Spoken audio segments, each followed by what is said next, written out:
മഹാലക്ഷ്മി സീരിയലിൻ്റെ ഏറ്റവും പുതിയ വരാനിരിക്കുന്ന പ്രൊമോ റിവ്യൂയിലേക്ക് എല്ലാ കൂട്ടുകാർക്കും സ്വാഗതം. അങ്ങനെ പ്രതാപനെ കാണാനായിട്ട് മഹാലക്ഷ്മിയും കണ്ണനും കൂടി പോയി കാണുന്നുണ്ട്. എന്നിട്ട് പ്രതാപൻ്റെ ഈ അവസ്ഥയിൽ നന്നായിട്ട് കണക്കിന് കൊടുക്കുന്നുണ്ട് മഹാലക്ഷ്മിയും മോഹിനിയമ്മയും കണ്ണനും എല്ലാവരും കൂടി ചേർന്നിട്ട്. അത് തീരെ മുത്തശ്ശിക്ക് അങ്ങോട്ട് ഇഷ്ടപ്പെടുന്നില്ല. അപ്പം മുത്തശ്ശി തിരിച്ചൊരുമാതിരി കുത്തി പറയുന്നുണ്ട്, എൻ്റെ മോന് പ്രതാപന് ഇന്നല്ല നാളെയെങ്കിൽ വീൽചെയറിൽ നിന്ന് എണീക്കാൻ പറ്റും. കാരണം ഇപ്പോഴുണ്ടായ ശരീരം നൊമ്പലം കൊണ്ടും ഉള്ള പ്രശ്നങ്ങൾ മാത്രമേ ഉള്ളൂ. പക്ഷെ നിൻ്റെ മരുമോന് ഒരു കാലത്തും ഈ വീൽചെയറിൽ നിന്ന് എണീറ്റ് നടക്കാനൊന്നും പറ്റത്തില്ലെന്ന് പറഞ്ഞുകൊണ്ട് ശാപവർത്താനം പറയുമ്പം മഹാലക്ഷ്മി പറയുന്നുണ്ട്, നിങ്ങളുടെ ശാപവർത്താനമൊന്നും ഇനി ഏക്കത്തില്ല.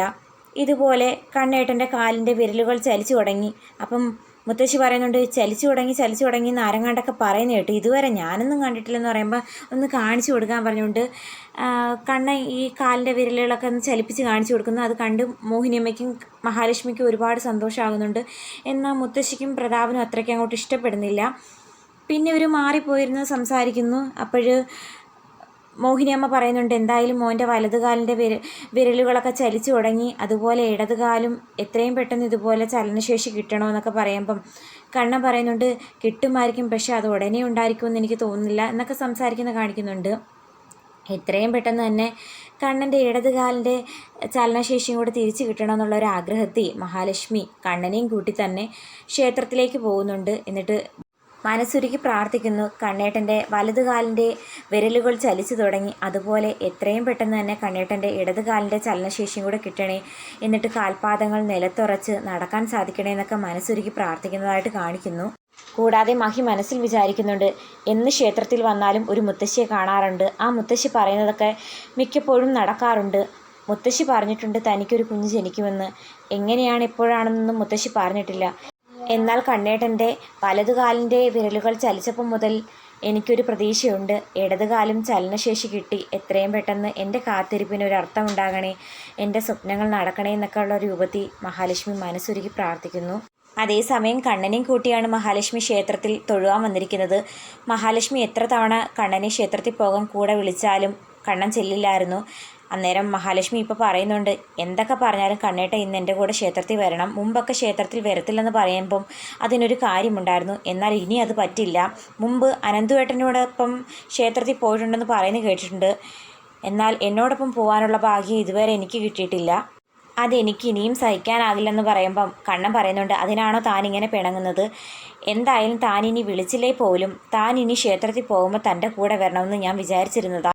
അങ്ങനെ അവർ രണ്ടുപേരും കൂടി ഇങ്ങനെ ക്ഷേത്രത്തിലൊക്കെ തൊഴുത് മഹാലക്ഷ്മി ഇങ്ങനെ മാറി നിൽക്കുന്ന സമയത്ത് സ്ഥിരം മഹാലക്ഷ്മിയും കണ്ണനെയും മാറി മാറി കാണാൻ വരാറുള്ള ആ മുത്തശ്ശി അമ്പലത്തിലേക്ക് വന്നിട്ടുണ്ട്. എന്നിട്ട് കണ്ണനോട് പറയുന്നുണ്ട്, മോൻ വീണ്ടും വന്നു അല്ലേ?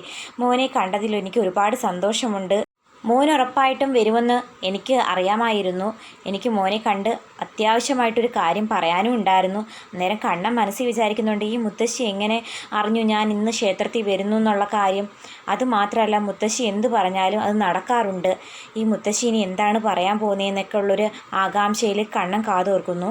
എന്നിട്ട് കണ്ണൻ പറയുന്നുണ്ട്, എന്താ അമ്മേ, എന്താ കാര്യം, എന്നോട് പറഞ്ഞോളൂ എന്ന് പറയുമ്പോൾ മുത്തശ്ശി പറയുന്നുണ്ട്, മോനെ കുറച്ച് ദിവസത്തിന് മുമ്പ് മരണത്തിൽ നിന്നും രക്ഷിച്ച ഒരു ചെറുപ്പക്കാരനില്ലേ?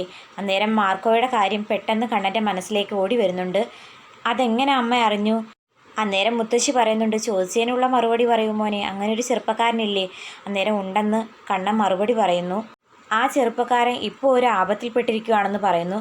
അത് കേട്ടതും കണ്ണൻ ഞെട്ടി ചോദിക്കുന്നുണ്ട്, അത് അമ്മ എങ്ങനെ അറിഞ്ഞു? മോൻ്റെ ഭാര്യയുടെ കാര്യങ്ങളും അമ്മ അറിയുന്നില്ലേ? അമ്മ അറിഞ്ഞ് പറയാറില്ലേ ഓരോ കാര്യങ്ങൾ? അതുപോലെ ആ ചെറുപ്പക്കാരൻ്റെ കാര്യങ്ങളും അമ്മയ്ക്ക് അറിയാമെന്ന് കൂട്ടിക്കോളൂ. നമ്മളെ ഒരാൾ ആപത്തിൽ സഹായിച്ചു കഴിഞ്ഞാൽ ആ വ്യക്തിക്ക് തിരിച്ചൊരാപത്ത് വരുമ്പം സഹായിക്കേണ്ട കടമയില്ലേ? അതുപോലെ ആ ചെറുപ്പക്കാരനെയും മോൻ രക്ഷിക്കണമെന്നാണ് അമ്മയുടെ ആഗ്രഹം.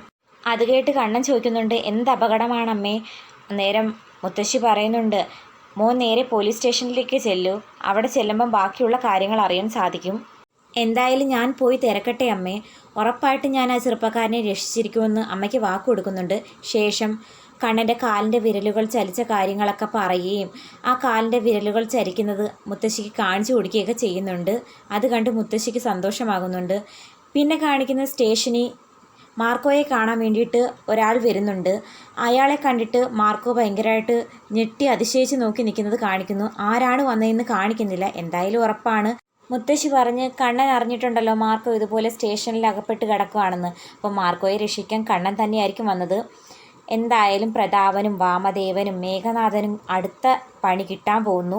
ഈ കാര്യം കൂടി അറിയുമ്പം കണ്ണൻ ഇനി അവരോട് എങ്ങനെ പെരുമാറുമെന്ന് അറിയത്തില്ല.